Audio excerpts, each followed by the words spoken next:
ते महाविकास आघाडीच्या अलायन्समध्ये आहेत.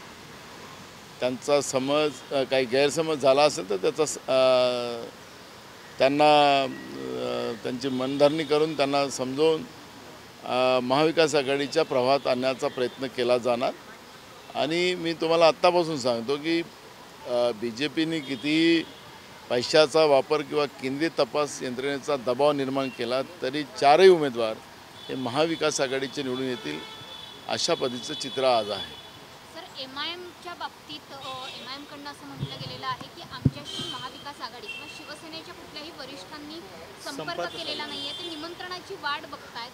महाविकास आघाडीकडनं स्वतःहून काही पावलं उचलली जाणार का, संवाद साधला जाणार का? बिलकुल संवाद साधला जाईल. प्रत्येक जी छोटे पक्ष आहेत त्यांचं आणि अपक्ष सगळ्यांशी संपर्क केला जातो आहे आणि सगळ्यांनाच संपर्क साधून त्यांना महाविकास आघाडीला मतदान करण्याची विनंती केली जाणार आहे. मात्र शिवसेना थेटपणे हे बोलत नाहीये की MIM सोबत आम्ही संपर्क करू किंवा वरिष्ठ नेतृत्वामार्फत. नाही, कोणाला बोलायची गरज काय. ऑलरेडी हे महाविकास आघाडीच्या सोबत असलेले लोक आहेत आणि प्रत्येक पक्षाकडे ते हे आहेत. काही MIM असेल तर ती राष्ट्रवादीकडे आहे, समाजवादी आहे ती काँग्रेसकडे आहे. सगळ्या पक्षाचे वेगळे वेगळे हे आहेत आणि प्रत्येक पक्षाला त्यांनी अलायन्समध्ये सोबत आलेले आहेत. पण MIM करता काँग्रेस विशेषतः प्रयत्न करणार का? बघा, ज्या पक्षाकडे ज्यांचं त्यांनी समर्थन दिलं असेल, त्यांच्या पाठी हे असतील अलायन्समध्ये, तीच पक्ष त्यांच्यासोबत जोडतील. समाजवादी आमच्यासोबत आहे, त्यामुळे समाजवादीसोबत काँग्रेस पक्षाकडून त्यांना विनंती केली जाणार. नाना, ज्या पद्धतीने आज सेनेच्या आमदारांना हॉटेलमध्ये ठेवलं होतं, काँग्रेसचे आमदार आज मुंबईमध्ये येत आहेत, त्यांना कुठे ठेवण्याची सोय वेगळी केली आहे का आणि त्यांचं प्रशिक्षण होणार आहे का मतदान करण्यासाठी?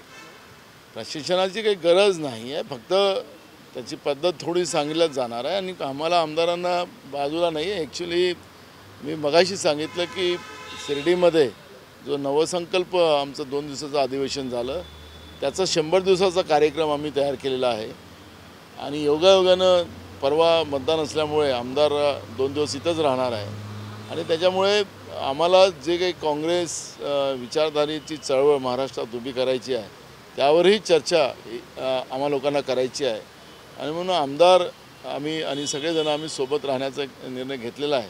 सध्या तर माझं जे निवासस्थान आहे लोहगड, तिथंच आम्ही सगळेजण राहू असा पद्धतीचा आतापर्यंत असा निर्णय आम्ही घेतलेला आहे. विधान परिषदेचा उद्या निर्णय होईल.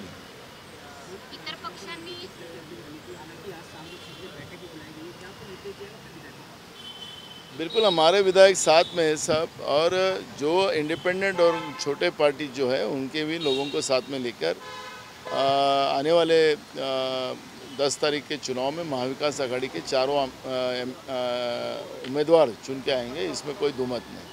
MIM द्वारा अभी भी एक फॉर्मल इन्विटेशन का इंतजार किया जा रहा है कि अगर महाविकास आघाड़ी की तरफ से कोई इन्विटेशन आता है तो बिल्कुल बिल्कुल उनको नहीं, जो पार्टी के साथ उनका अलायंस है वही पार्टी के लोग, जैसे समाजवादी का हमारे साथ अलायंस है, हम समाजवादी के विधायक दल के जो नेता है उनसे बात कर महाविकास आघाडी को वोट करने के लिए विनंती करेंगे. नाना, जे अपक्ष आमदार आहेत त्यांनी काही नाराजी व्यक्त केली होती, खंत व्यक्त केली होती, त्यामुळे ह्या सगळ्या बैठकीमध्ये ही खंत दूर केली जाईल काय? बिलकुल केली जाणार, कारण की मतदान हेच संधीचं एक साधन असतं आणि आपल्या मतदारसंघाची कामं करून घेणं हाही एक मार्ग असतो.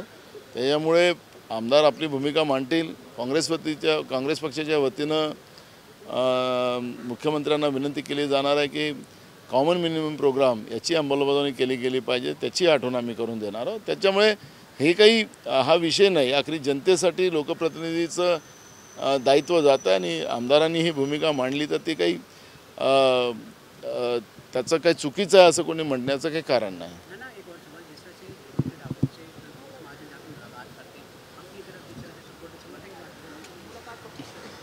देखो, इस चुनाव प्रक्रिया में जो वोटर होता है उनके पास जाने का सबको मौका रहता है, तो कोई भी जाए तो उसमें क्या है. हम भी चुनाव लड़ते हैं तो चुनाव में हम भी कई लोगों के यहाँ जाते हैं, जो वोट करेगा कि नहीं करेगा इसका मालूम थोड़ी रहता है. उसको रिक्वेस्ट करना है, सबका दायित्व जाता है, और कोई गया तो उसको कोई विरोध करने का कोई कारण नहीं। आता आम्ही तर आज आमचे आमदार येतात आणि परवा वोटिंग आहे, त्याच्यामुळे आमचे आमदार सध्या आता मतदारसंघातून आजच वापस रात्री येणार आहे आणि परवा मतदान आहे, त्याच्यामुळे या सगळ्याशी मतदारसंघाशी नाळ आमचा कुठलाही आमदार सोडून राहणार नाही। पण ते आता देशावर बहिष्कार टाकला तर ते काय प्रश्न विचारत नाही का तुम्ही लोक आजकाल? ते तर महत्त्वाचं आहे, सगळ्यात महत्त्वाचं।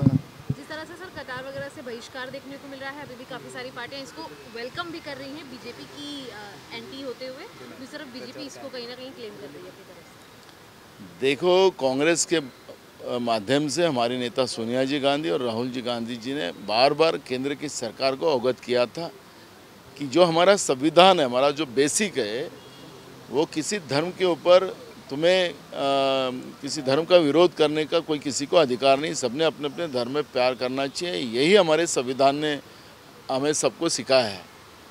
जब हम मंत्री होते, प्रधानमंत्री होते, तब भी उसमें संविधान की वोट हम लेते हैं, और जिस संविधान की वोट लेकर, संविधान के भरोसे हम वोट लेकर जब वो कुर्सी पे बैठे तो धर्मांध व्यवस्था पैदा करना और मूल मुद्दों को डाइवर्ट करना, यही बीजेपी का धंधा रहा है।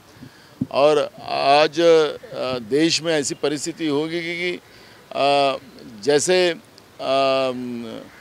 मुस्लिम धर्मगुरु के बारे में, उनके अल्लाह के बारे में बीजेपी की तरफ से जिस तरह से वक्तव्य आया और उसके पूरे दुनिया में उसका विरोध शुरू हो गया और हिंदुस्तान को टारगेट करने का काम शुरू हुआ है। और उसका जो आज हमारे देश के किसानों का अनाज हो, फल हो, सब्जी हो, ये बड़े पैमाने में इस आखाती देशों में जाता था, उसके ऊपर भी उनने बैन किया है।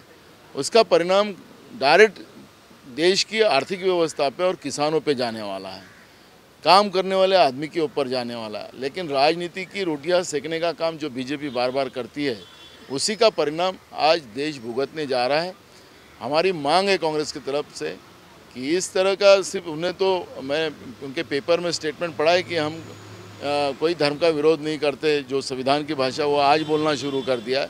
हमारा कहना है कि प्रधानमंत्री नरेंद्र मोदी ने माफ़ी मांगना चाहिए देश की जनता से कि दोबारा इस तरह का कोई भी उनके पार्टी का और उनके मंत्री जो बार बार ये धर्मांध व्यवस्था पैदा करते हैं, उनका बारे में भी उन्हें जाहिर माफ़ी मांगना चाहिए। यह हमारी भूमिका कांग्रेस की तरफ से।